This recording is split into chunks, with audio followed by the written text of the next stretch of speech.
요한복음 11장 17절로 27절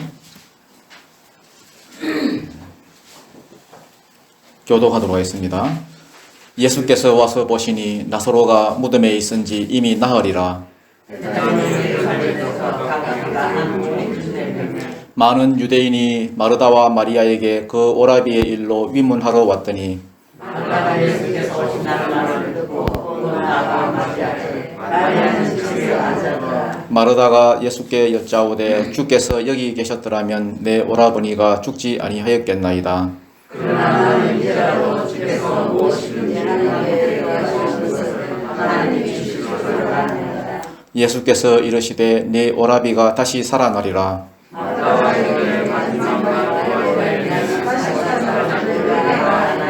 예수께서 이르시되 나는 부활이요 생명이니 나를 믿는 자는 죽어도 살겠고 무릇 살아서 나를 믿는 자는 영원히 죽지 아니하리니 이것을 내가 믿냐. 하시습니다. 이르되 주여 그러하이다. 주는 그리스도시요 세상에 오시는 하나님의 아들인 줄 내가 믿나이다. 아멘. 네. 오늘은 부활절입니다. 예수님께서 부활하신 날입니다. 부활절 우리 성찬식도 같이 하기 때문에 평소보다 설교를 조금 줄이고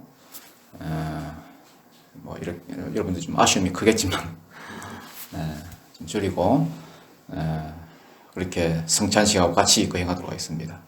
예수님께서 부활하셨습니다. 우리 죄를 위하여 십자가의 죽음을 당하신 주님이 사망 군세를 다 깨뜨리시고 이기시고 사흘 만에 부활하셨습니다. 그래서 우리 믿는 자들에게 부활의 첫 열매가 되셨습니다.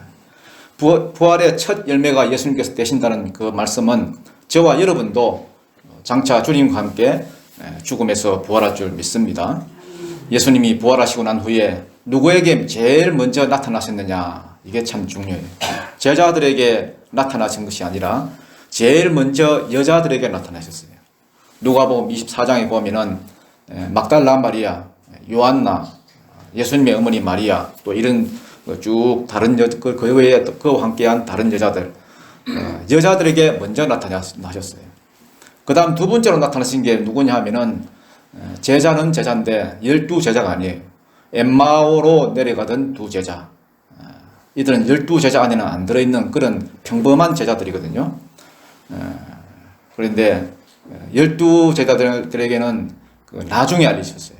부활의 주님을 먼저 본 그 여자들에게 천사가 나타나가지고 제자들에게 가서 알려라. 그래서 알리고 베드로와 요한이 알리고 나니까 베드로와 요한이 달려와가지고 예수님의 빈 무덤을 확인했습니다. 그러니까 제자들은 맨 나중에 알았어요. 그럼 이제 의문점은 이거예요. 의문점이 뭐냐? 왜 부활하신 주님이 여자들을 먼저 만나셨을까? 제자들에게 먼저 알리지 않고 왜 여자들을 먼저 만나셨을까? 상식적으로 보면은 뭐 이렇게 생각할 수도 있겠죠. 여자들이 믿음이 좋아서. 물론 그럴 수 있죠.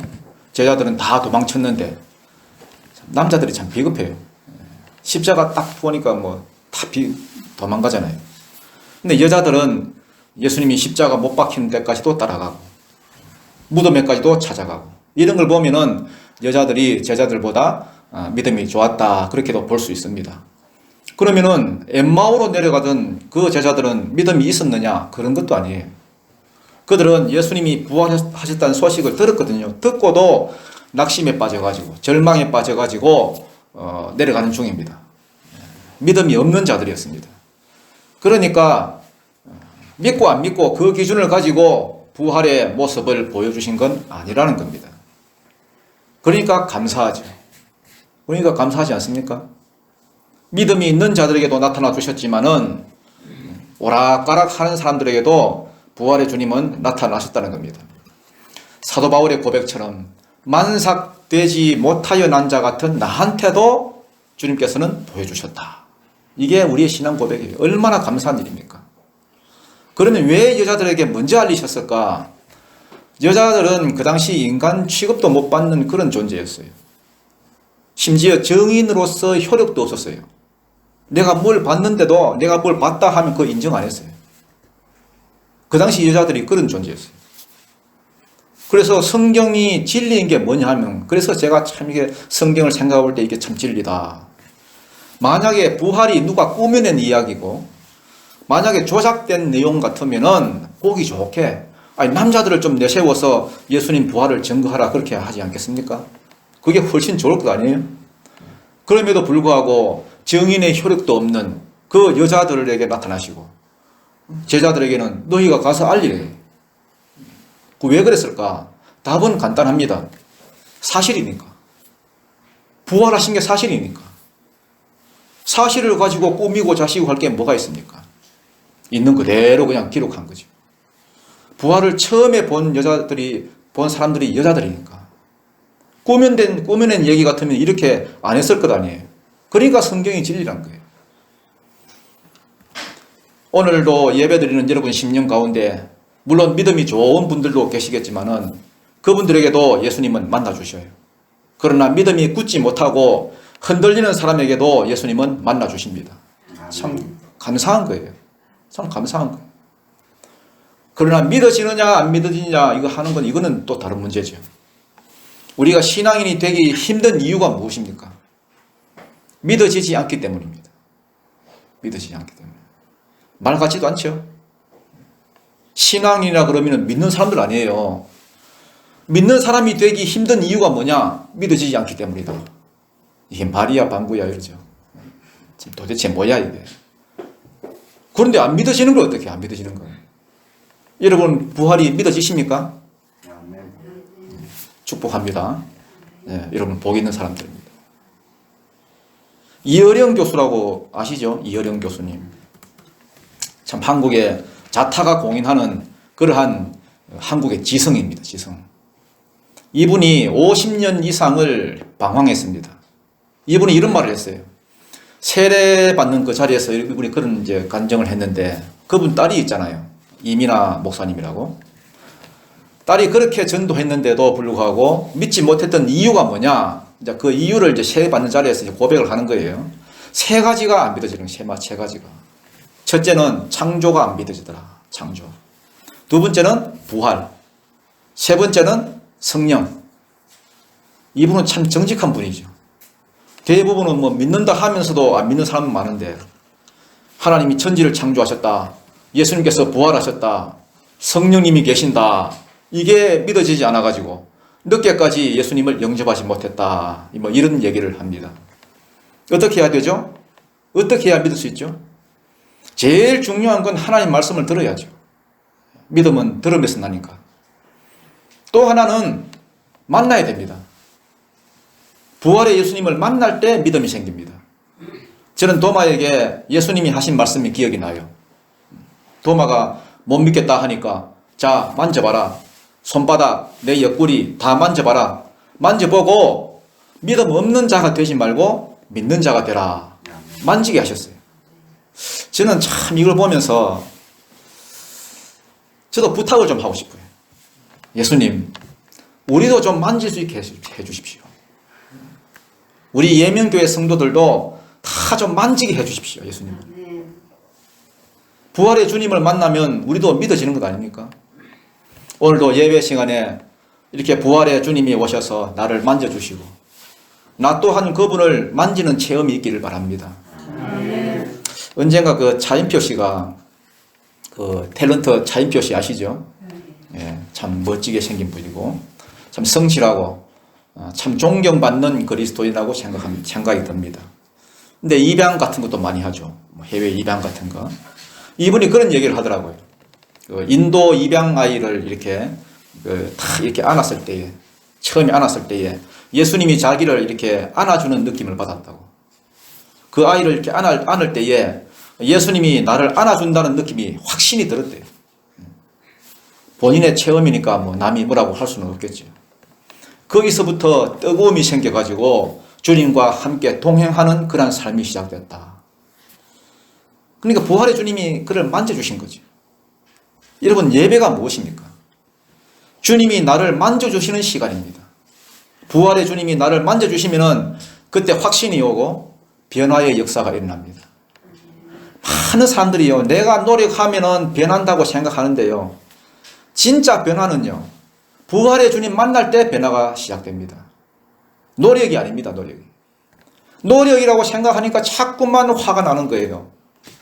내 마음대로 안 되니까. 내 에너지는 한정되어 있잖아. 한정되어 있어. 이만큼 노력했는데 왜 결과가 안 나와? 이렇게 화내는 사람들을 보면요, 노력만 하면 다 되는 줄 알아.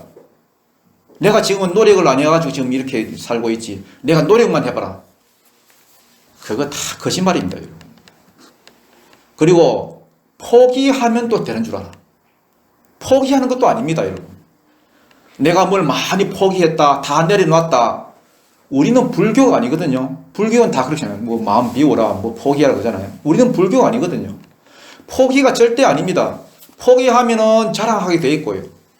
내가 뭘 버렸다 이러면서 자랑하고, 그러면서 또 끝까지 또 미련은 또 다 가지고 있고, 노력해도 안 되고 포기해도 안 되고.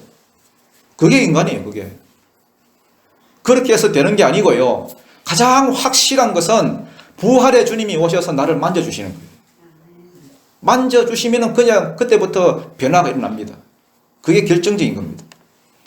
죽음을 이기고 부활하신 주님을 만났는데 어떻게 내가 변화가 안 되겠습니까? 변화 안 되는 게 기적이죠. 여러분 생각해 보세요. 나의 실제와 나의 실제 아시죠? 나의 본 모습, 이 실제와 주님의 실제가 딱 만나는데 그게 왜 변화가 안 일어나겠어요? 못 만나니까 변화가 안 일어나죠. 주님께서는 주일날 부활하셨습니다. 그래서 주의 날 그러잖아요. 주의 날. 주일을 지킨다는 것은 부활을 지킨다는 겁니다. 부활을 누린다는 겁니다. 그게 주일 지킨다는 뜻이에요. 오늘 이 시간에 부활하여서 지금도 살아계신 예수님을 꼭 만나는 축복이 있기를 바랍니다. 오늘 핵심은 뭐냐 하면은, 부활은요, 죽은 자가 장차 천국에 가서 누리게 되는 그 축복일 뿐만 아니라, 그거는 기본이고요, 살아있는 자가 이 땅에서 누리는 축복이란 거예요. 죽었을 때 누리는 축복이기도 하지만은 살아있을 때 누리는 축복이 부활이다. 그걸 오늘 나사로의 죽음을 통해서 보여주시는 겁니다. 오늘 본문에 보면은 나사로가 죽었습니다. 나사로가 병들었다는 소식을 듣고 예수님이 곧장 오시지 않고 이틀을 더 이렇게 유하시다가, 지체하시다가 오셨어요. 그 바람에 나사로가 죽었습니다. 죽고 난 뒤에 예수님이 오시니까 마리아가 실망을 해가지고 이런 말을 합니다. 예수님이 빨리 오셨더라면은, 이곳에 계셨더라면은 오빠가 안 죽었을 텐데 왜 이렇게 지체하셨어요? 그랬더니 예수님이 대답하시기를, 네 오빠가 다시 살아나리라 그러시죠? 그런데 이게 믿어질 리가 있나요? 그때까지 사람들은 죽은 사람이 살아나는 걸 못 본 적이 없는데. 그래서 마리아가 이런 말을 합니다. 마지막 날 부활 때는 내가 다시 살아날 것을 믿습니다. 우리하고 똑같은 말을 하죠. 우리도 들은 지식은 있어가지고, 설교 들은 것은 있어가지고, 아, 마지막 부활 때는 살겠지. 그 믿음에 머물러 있습니다. 그건 지식적인 신앙이에요. 그런데 예수님은 그게 아니라는 거예요. 죽고 난 다음 마지막 날에 살아난다는 얘기가 아니고, 25절, 26절, 이게 핵심이죠? 이게 중요한 말씀인데, 나는 부활이요 생명이니 나를 믿는 자는 죽어도 뭐 하겠고? 살겠고, 무릇 살아서 나를 믿는 자는 영원히 뭐하지 아니하리니? 죽지 아니하리니 이것을 네가 믿느냐 하는 거죠. 앞부분은 나사로 얘기죠. 나를 믿는 자는 죽어도 살겠고 마지막에는 살아난다는 것 이야기 아닙니까? 우리 다 여기까지는 이해해요. 그런데 그보다 뒷부분이 중요해요. 무릇 살아서 나를 믿는 자는 영원히 죽지 아니하리라. 이게 믿기가 힘들잖아요. 살아서 나를 믿는 자는 영원히 죽지 아니하리라. 이게 무슨 얘기입니까? 지금 살아있는 사람, 그 당시로서는 뭡니까? 그 마리아, 마르다, 그 주위에 있던 사람들이 되고, 지금으로서는 지금 이렇게 예배드리고 말씀 듣고 있는 여러분들, 저와 여러분들이 우리에게 주시는 말씀입니다. 무릇 살아서 나를 믿는 자는 영원히 죽지 아니하리라. 무슨 소리예요? 영생은 지금부터 시작된다는 거예요. 예수님 받아들이는 그날부터 영생이 시작된다는 겁니다. 예수의 생명이 들어온 지금 이 순간부터, 나중에 죽어서가 아니에요. 지금부터 영생을 맛보고 살아야 된다는 거예요. 이 땅을 살아갈 때에 우리가 먼저 부활의 기쁨을 체험해야 되고, 그리고 부활을 살아내야 된다. 이게 예수님의 말씀입니다. 옛날 그 미국의 그 야구 선수 출신의 그 부흥사가 있었어요. 빌리 선데이라고. 이 사람이 빌리 그레암 목사님 그 부흥사 그 센터에 가면요. 그 설교가 녹음되어 있고 그래요. 굉장히 열정적인 분입니다. 이분이 굉장히 극단적인 설교를 하셨는데요. 빨리 천국 가는 법, 이래가지고요. 그 부흥회 때마다 이 주제가 설교였어요. 그러니까 어떤 설교냐 하면은 예수님 영접하라. 빨리 천국 가는 법. 예수님 영접하라. 그리고 지나가는 트럭에 치여 죽어라. 그럼 천국 간다. 이건 너무 나간 거죠, 이거는. 너무 극단적으로 나갔어요. 짧은 시간에 그 많은 사람에게 구원의 확신을 주기 위해서 하는 건 뭐 이해를 하지만은 이런 식으로 전하는 설교는 좀 문제가 있죠. 이 땅에서 해야 할 일이 많은데, 감당해야 될 사명이 있는데 무조건 천국 가는 것만 목표를 세워서 되겠습니까? 한자가 참 영적인 언어 같습니다. 한자가 참 이렇게 진짜 영적인 언어예요. 생명이라는 그 글자를요, 한자로 딱 풀어보면요, 생명이 뭡니까? 생은 산다는 거고요, 그죠? 살생자. 그 다음에 명은 명령이잖아요. 그래서 생명이라는 건 뭐냐? 살라고 하는 명령이에요. 이 땅에서 제대로 살라는 명령입니다. 살라고 생명을 주신 거예요. 생명 다하는 날까지 죽지 말라고 살라는 거예요. 여러분, 자살이 왜 나쁜 겁니까? 자살이 왜 약한 거예요? 자살이 나쁜 이유는 살라는 명령을 자기 마음대로 거역하는 거예요. 어떻게 살아야 돼요? 빌빌대면서 살면 안 되고요. 어영부영 살아서는 안 되고 싱싱하게 살아야 돼요. 사명을 이루고 살아야 되고요. 죽음의 세력과 절망의 세력들을 상대로 싸우면서 이기면서 살아야 됩니다. 그게 생명 주신 이유입니다. 오늘 부활절에 주님이 우리에게 생명을 주셨어요. 살라는 명령이거든요. 여러분, 절망하는 게 여러분 참 나쁜 겁니다. 절망하지 마십시오. 주님이 우리에게 생명을 주신 이유는 살라는 이유입니다. 여러분, 싱싱하게 사십시오. 허리벙텅하게 사지 말고 사명을 가지고 사십시오. 그리고 모든 절망의 세력들을 이기고 승리하면서 사십시오. 시편 116편에 보면요, 우리 모습 그대로가 나와요.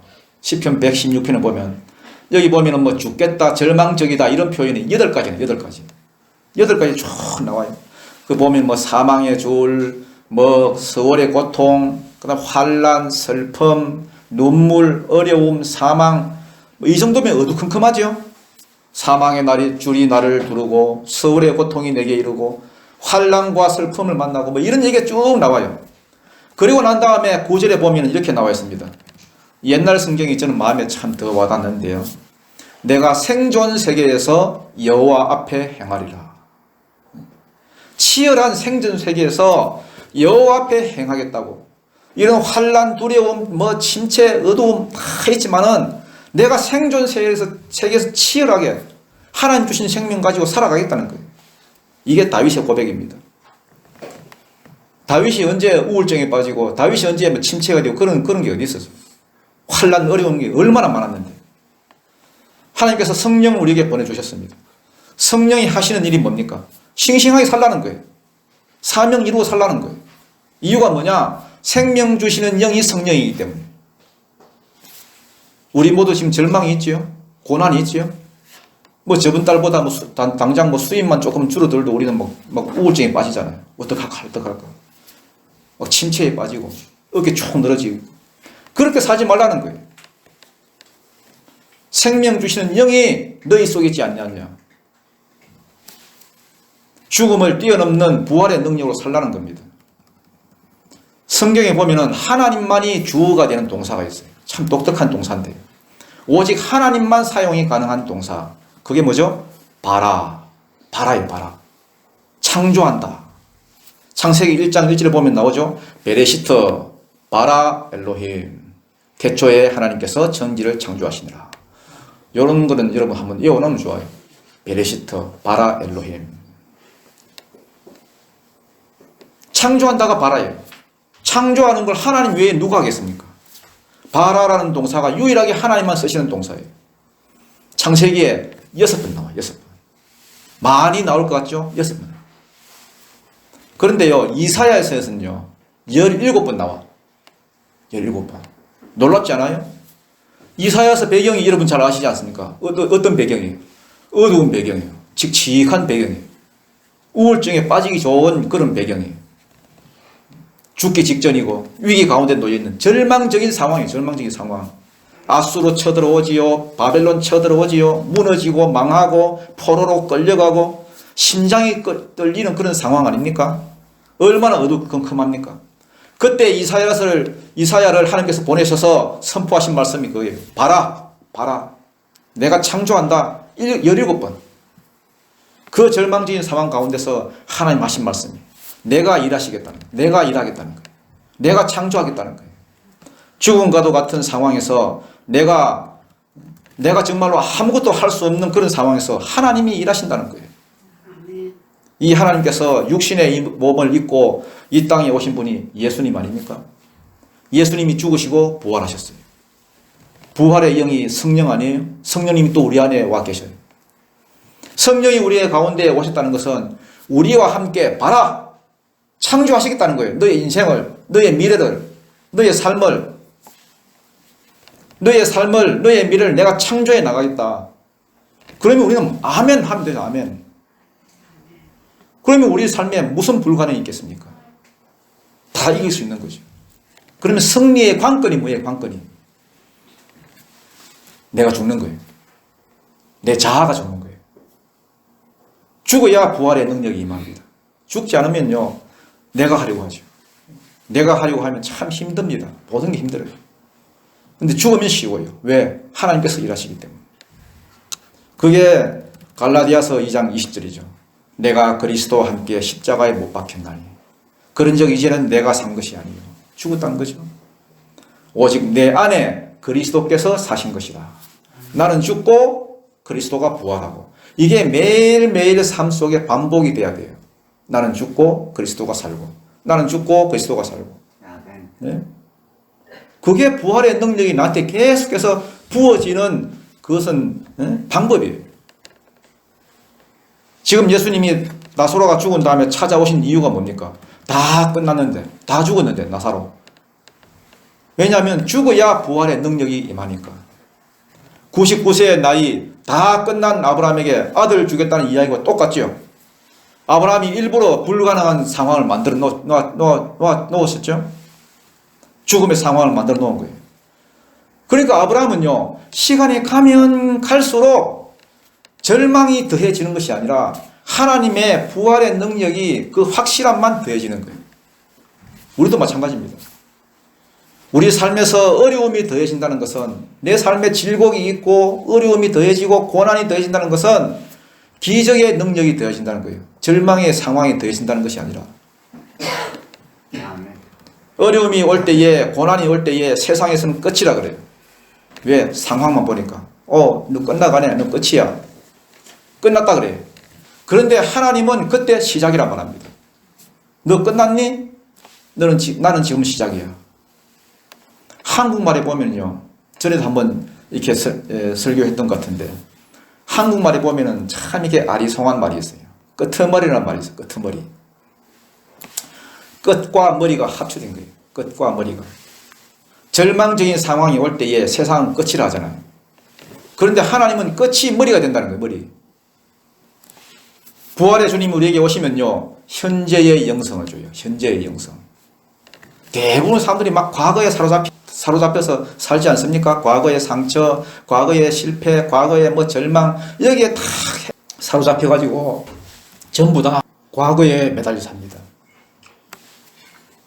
그러나 성령이 오시게 되면은 현재를 살도록 만들어요. 현재를. 어제가 아니라 오늘을 살게 하십니다.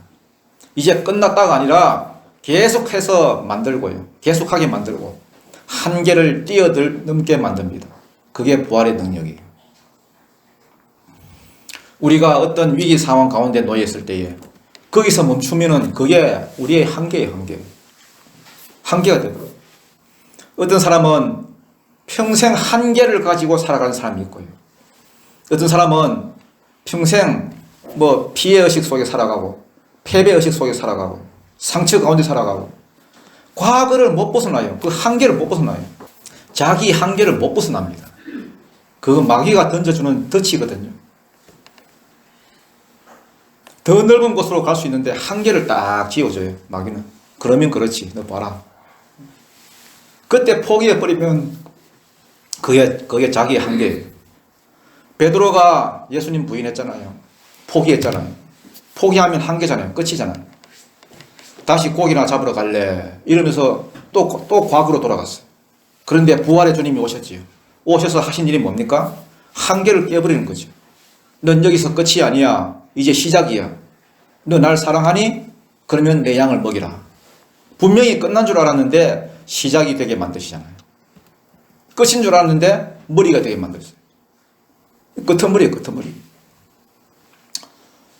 오늘 여러분 가운데 여러 가지 일로 인해서 포기하고 싶고 좌절하고 싶고 혹은 좌절 가운데 살아가는 그런 분들이 계십니까? 이 시간 부활의 주님 만나십시오. 부활의 능력 붙드십시오. 다시 시작할 수 있습니다. 우리 이자 군사님 다시 일을 지금 또 다른 일을 또 벌렸어요. 참 저분 보면 부활의 능력이 임한 것 같아요. 한계가 없어요, 한계가. 다시 시작할 수 있습니다. 마귀는 우리를 멈추게 만들고 우리를 얼어붙게 만들지만은 부활의 주님은 우리를 움직이게 만드십니다.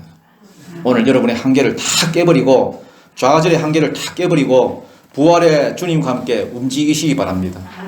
부활의 주님과 함께 날아오시기 바랍니다. 이런 파페라 가수라고 파페라 가수 아시죠? 파페라 가수 개척을 거의 개척하다시피 하는 사람인데 안드레아 보첼리라고 여러분 아시죠? 성악하고 팝송을 넘나들어요. 그 이탈리아 가수죠. 이 사람은요 시각장애인, 선천적으로 시각장애인이 아니라 어릴 때 12살 때요 공에 맞아가지고 여러분 젊은 사람들 축구할 때 좀 조심하셔야 돼요. 공 맞아가지고 시력을 잃었어요. 또 가난했습니다. 예, 그래서 공부 많이 못하게 된 그런 상황이었어요. 맹인인데 노래는 또 좀 불렀거든요. 근데 맹인이니까 교육을 못 받다 보니까 무대도 제공되지 않았고 가난한 사람에게 어떻게 무대가 제공되겠어요. 그래서 관중들도 시큰둥했어요. 좌절했죠. 거절감 때문에. 포기하고 싶다. 이런 마음이 왜 안 들었겠습니까? 그런데 이분이요, 부활절에 주님을 만나나 봐요. 교회에 가서 부활절 메시지를 딱 듣고 있는데 그때 부활의 주님이 확 임한 거예요. 그래, 은혜를 받았어요. 그래서 이래서는 안 되겠다. 나도 부활의 능력으로 일어서야 되겠다. 이렇게 생각하고요. 편견을 이기고 멸시를 이기고 자기에게 한계를 씌운 거 그거 다 걷어내고 놀라운 일이 벌어져요. 그때부터 공부하기 시작해가지고요. 그래 법대를 갔어요. 법대. 맹인으로서. 그래 보첼리가 변호사가 됐습니다. 변호사가 되고 이제 안정을 취하게 되니까 그때부터 부활의 주님이 가만 놔두질 않는 거예요. 그때부터 막 감동을 주시는데요. 멈춰있던 걸 다시 불붙이죠. 다시 성악에 대한 꿈을 잃지 않고 노래를 시작했어요. 그때부터 막 더 감동을 주는 노래, 더 깊은 노래가 막 나오는 거예요. 안드레아 보첼리 들을 때마다 여러분 한번 들어보세요. 집에 가서 안드레아 보첼리 그 맹인으로서 쫙 부르면 정말 은혜스러워요. 특히 어메이징 그레이스 부르면요 눈물이 나요. 눈물이. 안드레아 보첼리 들을 때마다 위로가 되지 않습니까? 저는 안드레아 보첼리 들을 때마다 부활의 힘 같은 걸 느껴요. 그의 인생 가운데 왜 좌절이 없겠습니까? 우리는 보통 이렇게 인사할 때 V자 그리죠. 이렇게 나와서 시상식 할 때 막 V자 딱 그리는데 보첼리 인사가 이거예요. 이거. 그래서 뭐냐 물어봤대요. 당신이 왜 이렇게 하냐? 엄지손가락에 무슨 장애가 있냐? 왜 3개씩이나 펴고 있냐? 그랬더니 아니라고. 나에게는 어떠한 어려움과 좌절이 오더라도 사흘이면 다 지나간다고. 사흘이면 다 지나간대요. 그래서 이유가 뭐냐 물었더니 예수님이 사흘 만에 부활하지 않았냐고. 어둠의 권세를 물리치신 부활의 주님이 내 안에 계시기 때문에 어둠의 권세가 내 안에 들어와 봐야 그건 사흘을 못 넘긴다고. 뭐든지 3일 안에 다 끝난대요, 자기는. 어떤 난관과 어려움이 오더라도 모든 불행이 사흘이면 다 끝나버린대요. 부활의 주님이 내 안에 계시기 때문에. 여러분, 부활의 주님이 여러분 안에 계십니까? 그러면요, 무슨 문제가 있다고, 뭐 틀어졌다고, 그걸 여러분 꼭 붙들고 여러분 뭐 10일 이상씩, 한 달 이상씩 끄면 안 돼요. 언제나 승리하는 인생이 되더라는 겁니다. 부활의 주님이 있으니까. 여러분도 마귀에게 묶여있지 마십시오. 어떤 문제가 올 때, 어떤 때는요, 문제가 딱 오면은 3초 안에 끝내버리는 사람이 있어요. 어떤 사람은 3년이 가도 안 끝나는 사람이 있어요. 우리 안에는요, 부활의 주님이 계시기 때문에 적어도 사흘을 넘기면 안 돼요. 어떤 사람은요, 여러분, 뭐 다 잊은 것 같았는데 1년이 지나고 나서 집사님 그때 그거 있잖아 이러면서 또 뭐 끄집어내요. 그건 신앙인의 자세가 아닙니다. 여러분. 중국에서 있었던 일인데요. 옛날에 그 공산권에 머물러 있을 때 90년대 이야기. 그때는 지금보다 훨씬 교회에 대한 핍박이 많았던 시대니까 그때 지하교회, 이런 지하교회라고 해서 뭐 이렇게 건물의 지하 속에 들어가서 그런 교회가 아니고요. 드러나지 않는 교회예요. 몰래 모이는 교회. 그때 처소교회, 지하교회, 가정교회 막 이렇게 있었어요. 숨어서 신앙생활 했어요. 90년대 이야기입니다. 몰래 엄마가 예수를 믿었어요. 그리고 그 아들이 있었는데 아들도 이제 예수를 믿게 된 거예요. 처소교회에서. 근데 처소교회에서 어떤 이제 처녀하고 이제 눈이 맞아가지고 이제 결혼을 하려고 해요. 근데 아버지가 반대를 하는 거예요. 아버지는 예수를 안 믿었는데, 그래서 나는 그 결혼 반대다. 근데도 말을 안 들으니까 공안 아시죠? 경찰. 공안에게 고발을 해버린 거예요. 아버지가 정신이 나간 거죠. 아니, 화가 난다고 경찰에 신고하면 어떡해? 결국 그 자기 아내, 아들, 또 그 아들의 또 여자친구, 또 교인들 그 한 30명 정도 있었는데, 우리 교회랑 비슷하죠. 30명 정도 있었는데 다 잡혀갔어요. 그때는 중국이 썼던 정책이 뭐냐 하면은 뭐 고문하고 이제 안 그러고 벌금을 매겼어요. 벌금을 세게 먹였어요. 일당을 거의 2년치 가까이 2년치 연봉이 되는 엄청난 금액을 그냥 벌금을 때리는 거예요. 가난한 사람들이 뭐 돈이 뭐 어디 있겠어요. 30명 전체가 다 그냥 감옥에 그냥 들어간 거예요. 돈이 없는데 어떻게 몸으로 때우자 이러고. 지금 만약 우리가 그런 상황 같으면은 여기 나올 사람이 누가 있겠습니까? 100만 원만 때려도 당장 안 나올 건데. 근데 예수 믿는 사람 30명이 감옥에 들어가서 할 일이 뭐가 있겠어요? 밥 먹여주면은 아침 먹고 기도하고, 아침 먹고 찬양하고, 기도, 찬송, 예배, 또 점심 먹고 기도, 찬송, 예배, 또 시간 좀 남으면 간정 집회, 또 시간 좀 남으면 성가 연습, 또 끝나고 나면 뭐 또 율동 연습. 그러니까 30명뿐만 아니라 감옥 전체, 감옥에 있는 사람들이 얼마나 심심해요. 간정 하나 끝나고 나면 궁금해가지고 또 하나 해달라고, 또 간정 하나 끝나면 또 하나 해달라고. 그러면서 감옥이 다 변화가 되더라는 거예요. 그래서 담당하는 교도관이 막 미칠 지경이야. 도저히 감당할 수 없다 그래가지고 남편을 불렀대요. 아버지를 불렀어요. 불러가지고 아니 별것도 아닌 일을 가지고 이렇게 고발을 했냐고. 오히려 아버지를 혼내더라는 거예요. 아니 이런 아버지 어디 있냐고. 아니, 고발을 해도 아내하고 아들을 감옥에 집어넣는 사람이 어디 있냐고. 그렇게 살지 말라고 인생은. 그 오히려 아버지를 막 훈계했대요. 그래서 다 풀려났대요. 저는 이게 부활의 능력이라고 생각합니다. 이 땅을 살아가다 보면은 세상이 우리를 압박하고 우리를 두렵게 만드는 일이 얼마나 많아요.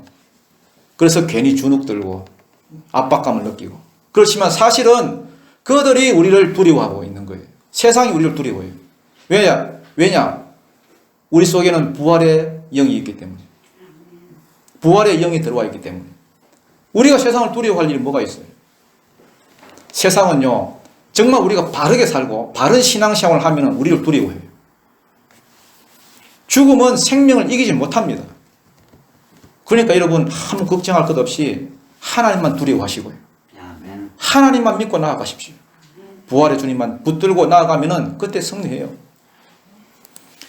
아까 이어령 교수 이야기했지요. 그 딸, 그 이민아 그 목사님. 뭐 처음에는 잘 나갔지요. 이화여대 그 영문학과 조기 졸업하고. 참 머리도 좋아요.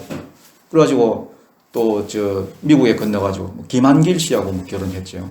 결혼해가지고 미국 건너가지고 살다가 미국에 또 변호사가 되고 또 뭐 검사도 되고 검사 되기가 굉장히 어렵거든요. 미국에서는 변호사보다 더 어려워요. 변호사 되고 나서 검사 되니까. 그러다가 이제 고난이 왔죠. 고난이 와가지고 눈 실명도 거의 다 되고요. 실명되고 또 이혼하고 그 다음에 위암 말기가 됐잖아요. 시한부 인생 살면서 그렇게 어떻게 가만 속에서도요 부활의 능력이 있으니까 그 무신론자 그 자기 아버지 끝까지 안 믿는 그 자기 아버지를 이렇게 회심시키고 교회 나오게 만들고 그래서 예수 믿고 구원받거든. 저는 이게 부활의 능력이라고 생각해요. 여러분 지루하고 시간이 잘 안 가지요. 지루하고 맨날 같은 생활 반복되고. 엘리베이터 제일 처음 만든 사람이 누구냐 하면은 엘리사 오티스라는 사람인데요. 제일 처음 만든 사람 아니죠. 엘리베이터에 원래 있으면 워낙 느리게 가가지고 그 엘리베이터를 좀 이렇게 빨리 타는 그런 걸 만들었어요. 오티스라는 그 엘리베이터 회사 이름 아시죠? 그 아파트 가면 지금도 오티스 회사 있어요. 옛날에는 기술이 없다 보니까 굉장히 느렸어요. 아무리 개발을 해도 뭐 더 빠르게 할 방법이 없었거든요. 그래서 아이디어를 제공한 게 뭐냐? 엘리베이터 안에 거울을 달아놓은 거예요. 거울을. 그랬더니 여자들이 거울 쳐다보느라고 느리다는 것을 깜빡 잊을 정도로 느린 걸 다 잊어버렸어요. 그리고 멈춰 섰는데도 안 내려. 저는 그런 경우를 굉장히 많이 봤거든요. 분명히 1층 와가지고 다 내려야 되는데 그때까지 누가 안에 거울 쳐다보고 있어요. 거울 하나만 쳐다봐도요 자기 모습만 봐도 지루하다는 생각이 싹 달아나는데 하물며 주님 바라보는 인생은 어떻겠습니까? 주님 바라보면요 인생이 새로워져요. 날로 새로워져요. 막 흥분이 돼요. 흥분이. 지루함, 불안감, 좌절 다 사라져버립니다. 바라의 하나님, 창조하신 하나님을 하나님과 함께 하기 때문에 그렇습니다. 이게 부활의 주님이고 부활의 능력입니다. 부활은 죽어서 천국에서나 맛보는 영광이 아닙니다. 지금 현재 내 삶에서 부활의 주님 만나면은 그때부터 누리게 돼요. 부활의 주님 오늘 붙들고 승리하는 은혜가 있기를 주님 이름으로 축원드립니다. 아멘. 기도드리겠습니다. 하나님 아버지 감사를 드립니다. 오늘도 주님의 사랑하는 백성